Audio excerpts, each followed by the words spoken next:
Stuttgart में रहने वाली अवीन जब्बार राशिद को मांसाहारी खाना बनाना पसंद था, लेकिन 7 महीने पहले कुछ दिक्कतें शुरू हुई और स्थितियां बदल गईं। उनके पेट में अजीब सी ऐंठन होने लगी, खासकर वसायुक्त खाना खाने के बाद। सलाद खाने पर उन्हें कम दर्द होता था।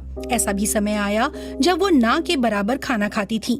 उन्हें लगता था कि उनका पेट काफी संवेदनशील हो गया है और वो लगातार अपनी खुराक बदलती रहीं। मैं बहुत ध्यान दे रही थी, समझने की कोशिश कर रही थी कि क्या हो रहा है। मैं ये खाऊं या वो खाऊं तो कितना दर्द होगा। फिर ऐसा हाल हो गया कि कुछ भी खाऊं दर्द होता ही था।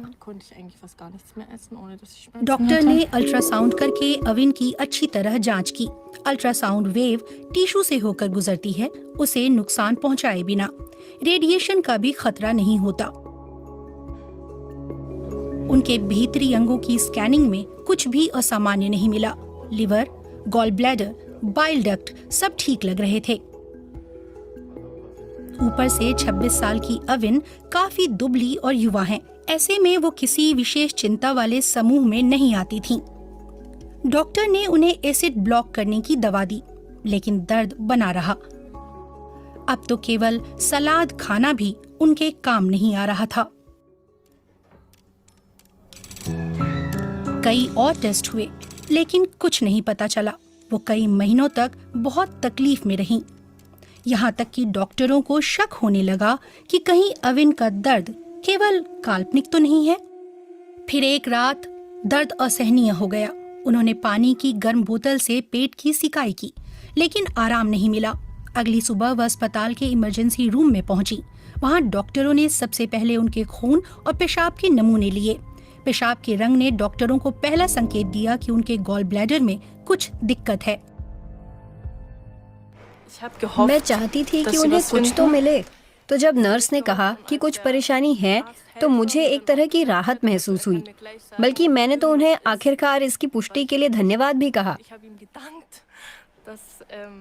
डॉक्टरों ने खास तरह का अल्ट्रासाउंड करके एंडोस्कोपिक जांच की। त्वचा के ऊपर से किए गए अल्ट्रासाउंड की तुलना में ये ज्यादा सटीक है। और अगर उन्हें बाइल डक्ट या अग्नाशय में कुछ गड़बड़ दिखाई देती तो एंडोस्कोपिक तरीके से उसी वक्त ऑपरेशन भी कर सकते थे। डॉक्टर सॉलर एंडोस्कोप को अविन जब्बार राशिद की भोजन नली और पेट से होते हुए पित्ताशय के निकास तक ले गए। सिकुड़ने और फैलने वाली एक संकोचक मांसपेशी बाइल डक्ट और अग्नाशय के साझा प्रवेश को बंद करती है। डॉक्टर ने कैथेटर यानी ट्यूब के अल्ट्रासाउंड उपकरण को सक्रिय किया, जिससे 360 डिग्री की समूची स्कैनिंग हो गई और तब जाकर उन्हें पित्ताशय में छोटी सी पथरी मिली।